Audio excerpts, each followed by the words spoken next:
Okay, this is video number 2 because I really did horrible on the first video that I just tried to, convey to you all. Okay, today is 12/1/2023, which is December 1st, 2023. The time is 8:33 p.m. Okay, so what I got here is I got a reading for you guys, and that's all I'm doing. I'm reading. Nothing more, nothing less. Today is, what's today? Friday, which is Fire's Day. That's what I call it, Fire Day. Okay, this I that is being referred to is not our physical eye. It is our consciousness. The consciousness is what gives us the ability to perceive. Perception can occur in any of the levels of nature, symbolized in the map of the tree of life. We see physicality through the physical eyes because we have consciousness, but what we see is filtered by the conditioning of our consciousness. That is something you really should consider. What you see is not what is actually there. You see the impressions created by your senses and mind, not the thing in itself. Until your consciousness is completely awakened and your ego is completely dead, you do not see the truth. We do not have right view, the eighth step of the Buddhist eightfold path, the view of the two truths simultaneously, until the ego is 100% dead. A person who has acquired this is a person like Buddha, Jesus, Krishna, or Muhammad. Not us. We are not like that. So let us not listen to those groups that tell us we are already gods, angels, and Buddhas. This is a lie. This is all self-deception based in fear. You see, these groups are so effective now in telling these lies because we are all so afraid. We want to believe in something that makes us feel good. So it is very easy for us to listen to these ideas of you do not have to eliminate the ego. You are already an angel. You are already a Buddha. All you have to do is realize it. This is a lie. It contains a truth because we have the potential in us to become a Buddha or an angel, but not while the ego is alive. No way. Impossible. The ego traps the inner Buddha. The Buddha is in hell, not because of God, but because of us. No one else, excuse me, no one else did this to us. We cannot blame God. We cannot blame angels, Saki. We cannot blame a Lucifer outside of us. We cannot blame a Satan outside of us because we have Satan within us. Our own ego is the devil who created suffering. So do not blame anyone else for your pain. Blame yourself and now solve it. I said that right, now solve it. The way to solve the problem of suffering and death is to use your energy wisely. This is why Jesus says, if thine eye offended thee, pluck it out. Who is thee? Who is the real thee within? It is God. It is our goodness, our own spirit. In other words, if the vision of our eye offends our spirit, pluck it out. Kill that ego. Destroy it. But it's not as simple as saying it or as simple as saying, well, I'm not going to listen to that ego anymore. This is just repression and avoidance. The way you dissolve an ego is through very deep penetrative consciousness of that ego. You have to know yourself. You have to know very deeply all the impuritives that are within your mind. This is the only way you can stop being fooled by your own mind. You know that old saying, keep your friends close but your enemies closer. The meaning in that is, you need to know very well what your enemies are doing. Your friends, you can just leave them be. But your enemies, if you ignore them, you have committed yourself to failure. If you ignore your enemies, they will get you because they know you are not looking. Then you are an easy target. Unfortunately, we are an easy target because we choose to ignore what is within ourselves. We start hearing about this talk about the ego and Adam and Eve within us, and lust and pride, and we do not want to hear it. We want to hear how good we are, that we are all angels, that we are all prophets, that we are all on the ascending arch of evolution, and humanity is about to enter into a big golden age. We all want to feel good. This is all a lie. None of that will happen as long as the ego is alive. There will be a golden age, but no ego is allowed. Zero. If your ego is allowed, the ego cannot go there. And if you want to go and be a part of some heavenly realm, you have to vibrate in that level. You have to belong in that world. Right now, we do not. So if our I offends our own inner spirit, we need to pluck it out. We need to eliminate that ego. When we close our eyes to see what is within ourselves, when we sit to pray or meditate, do we see light or darkness? When we close our eyes, when we imagine God, do we see light or darkness?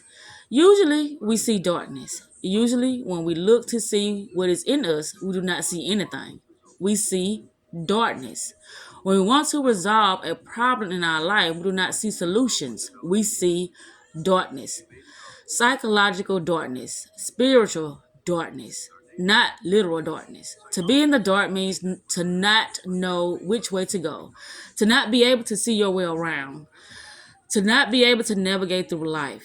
This is our case. None of us know where we are going today or tomorrow. Our karma, what is coming for us. When death is going to arrive, whether tomorrow will be good or bad, we have no idea. We are completely in the dark. And that is because our own insight is blind. We are blind. Jesus says the light of the body is the eye. But when you look into the Greek, it is more accurate to say the illumination of the self is the vision. This is what the Greek says. This is totally different. It is not talking about the physical body. He is talking about the way that you become illuminated and see your way. It is through your anya, through your inner vision, which is here in the midst of DAATH, directly between the door and the completion of the work is iron, that vision. Moses is always depicted with rays of light from his head, and it is said that he radiates so much light it is hard to look at him because his face is so bright with consciousness.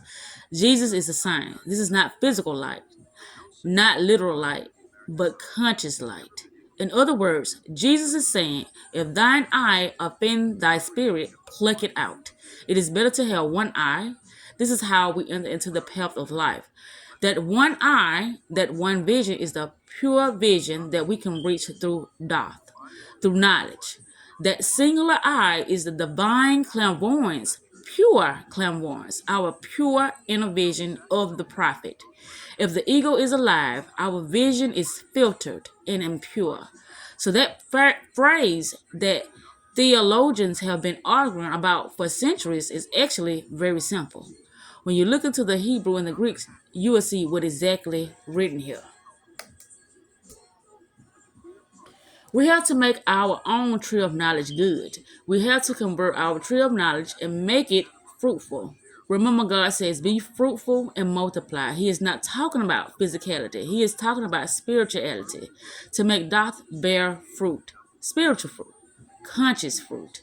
And this is why he says this. Either make the tree good and his fruits good, or else make the tree corrupt and his fruit corrupt. For the tree is known by his fruits. That means that our tree, our own DAATH inside, is known by the fruit that we ourselves create. And so, what fruit do we have in our lives? This is the question for us. He says, every man is known by his fruit. What is the spiritual fruit of our life? What spiritual fruit do we have to show? The truth is that spiritually,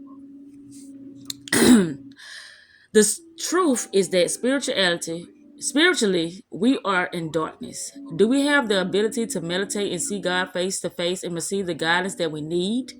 If not, we need to make our own tree fruitful, to water that tree and nourish it. by following the good path. And the way we do that is we follow the guidance that is encoded in this tradition. We have to learn how to stop breaking the law, instead follow the path of goodness. This starts with our own power to create, which is in our own DAATH within, related to our sex in our throat. It is very interesting to see how the path is presented in different ways in different religions, but always contains the same essential tools. I started by telling you that what we want is to enter the doorway into real knowledge, to see for ourselves, to have gnosis ourselves, to see God, to get guidance from God, not from a book or a person, but inside. The way that it is, the way we do that is by using this doorway in DAATH. That doorway is inside of us. That doorway is in our own heads. But that resh has to be made pure. Resh, it's a rush, rish is our head. The doorway begins in Yasad, in the sex through the serpent, the first character, a tobe.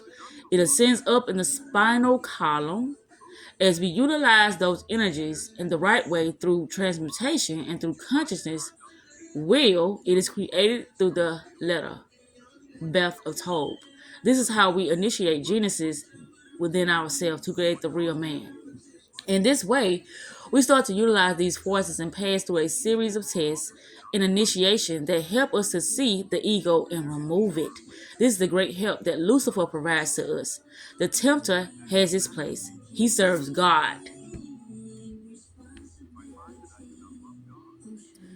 That tempting serpent is here in us who tempts us.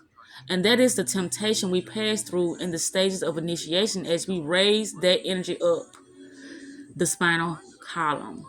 This is a slow process. It is not easy. It is symbolized in the book of Revelation, believe it or not, by the seven churches, not Asia. Isaiah relates to the physical body. It is the first kingdom, the first word of Kabbalah. The first few books of Revelation details the process of working through the seven churches in Isaiah, which are the seven saktras of Hinduism and Buddhism. Those seven chakras are energetic centers along our own spinal column, through which that energy must pass as we raise each serpent of the Kundalini. Each process is a process of psychological examination, within which we have to see our our ego, and conquer it little by little. I'm going to read that again. Each process is a process of psychological examination, within which we have to see our meaning, the little I, our ego, not the eyeball, and conquer it little by little. This is the role that Lucifer plays, guiding us in this, presenting us with temptation. We have to overcome them. But what is very interesting is when we arrive to the head. The two primary chakras or churches that we need to know about are related to the pituitary and pineal glands. So, in other words, the person is starting to show a little preservation in the path, but they do not have much strength yet. And it continues to explain what is needed to go further, which is patience into hold true.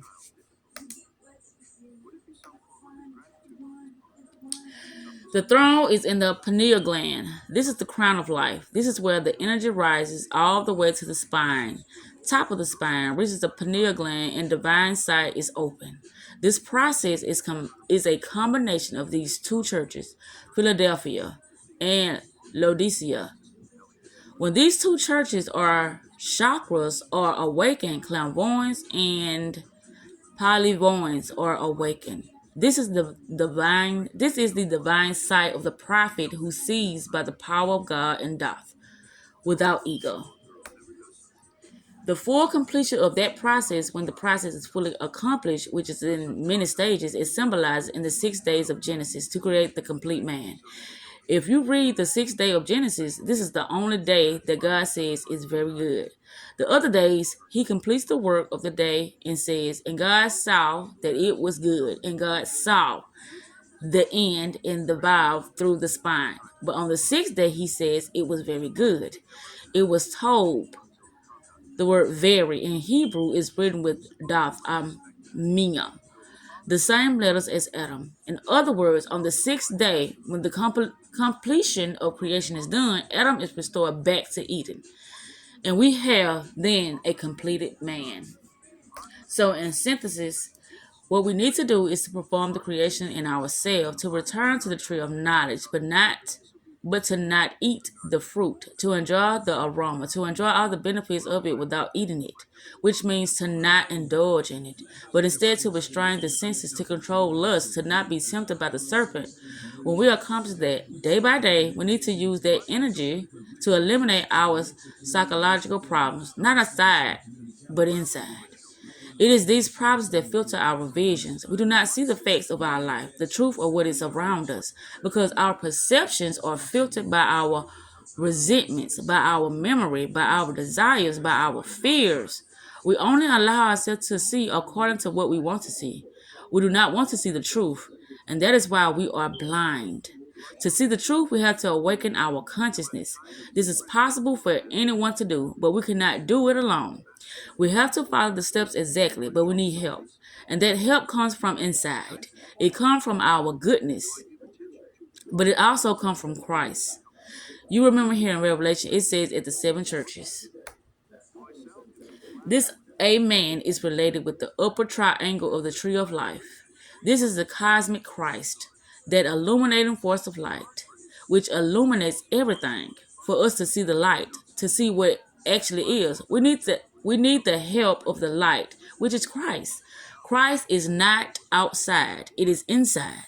That is something that we earn. We earn it by our works, by our deeds.